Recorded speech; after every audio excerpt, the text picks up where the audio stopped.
மாறக்கூடாது என்கின்ற அழைப்பையும் விடுத்துவிட்டு அனைத்து கட்சிகளையும் வாக்களிக்க வேண்டும் என்று சொல்லிவிட்டு இன்று சட்டப்பூர்வமான உத்தரவாதம் என்று கேட்பது எத்தகைய பெரிய யூட்டன், எத்தகைய பெரிய அந்தர்பல்டி. ஸோ ஆட்சி நிர்வாகம் என்றால் என்னன்னு தெரியவது பரவாயில்லை, 3 மாத காலமாக தெரிந்து கொள்ளலாம். ஆனால் சட்டமன்றத்தின் மாண்பு என்ன, சட்டமன்றத்தின் விதிகள் என்னன்னு கூடவா தெரியாது? 125 ஆண்டு கால போராட்டம் காவிரி என்பது ஒரு நாள் 2 நாள் அல்ல, 122 கால போராட்டம். அந்த மாநிலத்தை சென்று பேச வேண்டும் என்று நீதிமன்றங்கள் அறிவுறுத்தின் பேரு மாண்புமிகு புரட்சி தலைவி அம்மா கர்நாடகத்துக்கு சென்று அங்கிருக்கக்கூடிய முதல்வரிடம் பேசுகிறார். முடிவு எட்டப்பெறவில்லை. மீண்டும் திரும்பி வந்து நீதிமன்றம் ஒன்றுதான் இதற்கு தீர்வு என்று இந்தியாவின் உச்சபட்ச அதிகாரம் படைத்த உச்ச நீதிமன்றத்தில் சென்று வழக்கு தொடுத்து தமிழகத்தினுடைய உரிமை, நம்மளுடைய நீர் உரிமையான காவிரி மீது இருக்க உரிமையை மீட்டெடுத்த வரலாறை படைத்திருக்கிறோம் அனைத்து இந்திய அண்ணா திராவிட முன்னேற்ற கழகம் மற்றும் திராவிட இயக்கங்கள்.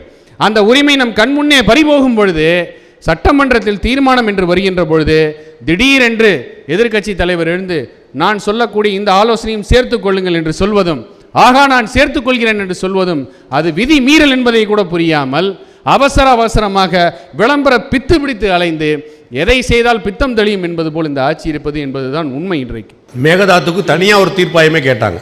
தீர்ப்பாயம் தேவையில்லை, பஞ்சாயத்து முடிஞ்சு, உச்சநீதிமன்றம் தீர்ப்பு கொடுத்துச்சு. அந்த தீர்ப்பு மதிக்கவில்லை என்றால் அவதூறு வழக்கு தொடுத்து அவனை ஜெயிலுக்கு கூட அனுப்பலாம், ஆட்சியை கூட கிளைக்கலாம் கூடிய பல முகாந்திரங்கள் இருக்குது, பல முன்னுதாரணங்கள் இருக்குது. இன்று கூட காவேரி மேலாண்மை ஆணையம் என்று அமைக்கப்பெறும் பொழுது பெங்களூரிலிருந்து வெறும் 35 கிலோமீட்டரில் டிஜி ஹள்ளி என்கின்ற ஒரு டேம் இருக்குது.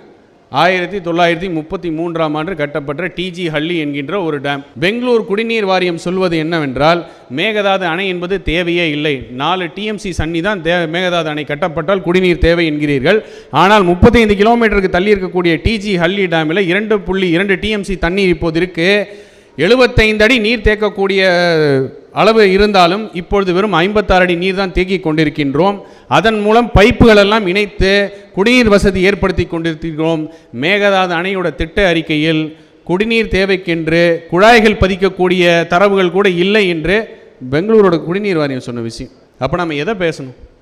ஒரு உரிமையை மீட்டெடுத்த உச்சநீதிமன்றம் மூலம் உரிமை மீட்டெடுத்த பின்னால் அதன் பின்னால் நிற்போமா, இல்லை சிவகுமார் அவர்கள் பொய் மீது பேசி கொண்டிருக்கக்கூடிய விஷயத்தை அம்பலப்படுத்துவோமா, இல்லை இது என்னுடைய மாநிலத்தின் உரிமை, நான் இந்த மாநிலத்தினுடைய முதல்வர், கை வைத்து பார் என்று சட்டத்தின் கதவுகளை தட்டி அவர்களுக்கு ஒரு பாடம் கற்பிப்போமா? எதுவுமே இல்லாமல் எனக்கு அவமானம் வந்தாலும் பரவாயில்ல நான் இங்கே போகிறேன். உங்களுக்கு ஒரு அவமானம் என்றால் அது தமிழகத்தின் அவமானம். நீங்கள் தவாக கட்சியினுடைய தலைவராக இருக்கலாம், ஜோசப் விஜயாக இருக்கலாம், ஆனால் இன்றைக்கு என்னுடைய முதலமைச்சர் ஜோசப் விஜய் அவர்கள் தான். யாருடைய முதலமைச்சர்? எந்த கட்சியாக இருந்தாலும் ராஜீவ்காந்தியோட முதலமைச்சரும் ஜோசப் விஜய் தான். என்னுடைய தமிழக முதல்வருக்கு ஒரு அவமானம் என்றால்